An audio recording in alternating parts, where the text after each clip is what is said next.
The Lord be with you. And with your spirit.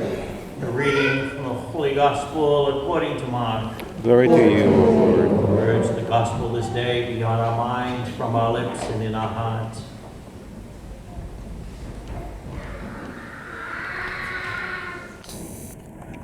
Great crowds were traveling with Jesus, and again he turned and addressed them, saying, "If anyone comes to me without hating his father and mother, wife and children, brothers and sisters, and even his own life, he cannot be my disciple. Whoever does not carry his own cross and come after me cannot be my disciple.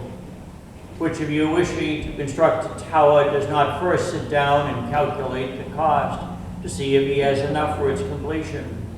Otherwise, after laying the foundation and finding himself unable to finish the work, the onlookers should laugh at him and say, 'This one began to build but did not have the resources to finish.' Or what king marching into battle would not first sit down and decide whether with 10,000 troops he can successfully oppose another king advancing upon him with 20,000? But if not, while he is still far away, he will send a delegation to ask for peace terms. And in the same way, any one of you who does not renounce all of his possessions cannot be my disciple." The Gospel of the Lord. Praise to you, Lord Jesus Christ.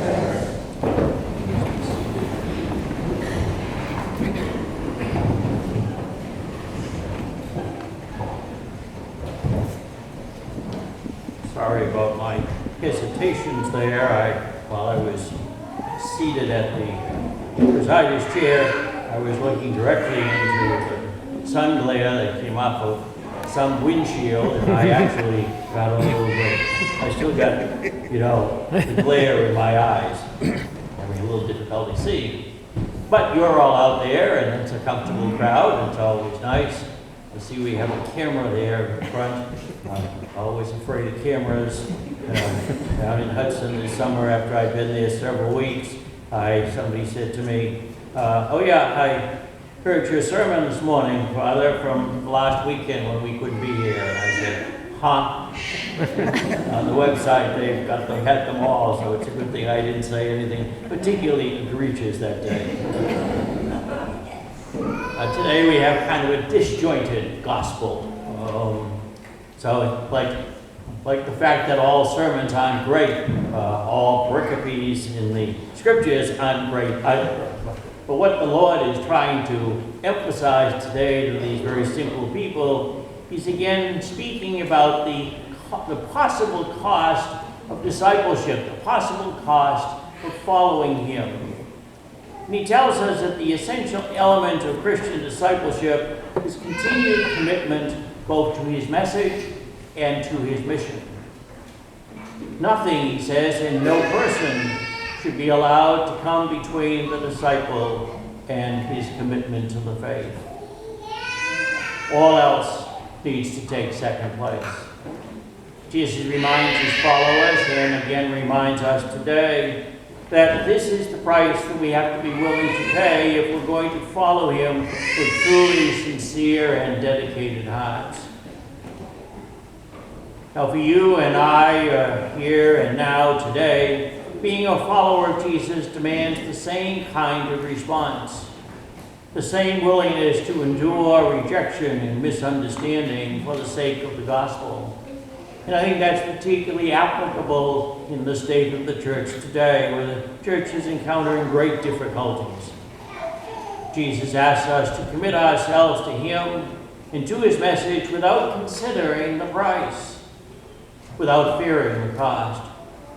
He tells us that if we do fear the cost, if we're afraid of taking the risk of letting go, then our life is like that of an unopened gift, and we'll never know what was inside, what its true value was. So Jesus took on the frailty of humanity precisely in order to show us to let go of our selfishness.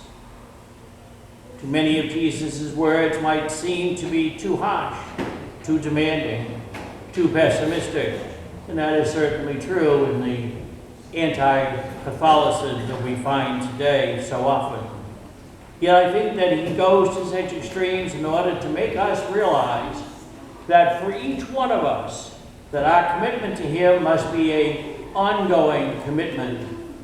That being Christian is not something automatic, not some kind of a fringe benefit that comes with our baptism, but rather Christian discipleship is an ongoing commitment which we must take very, very seriously every day.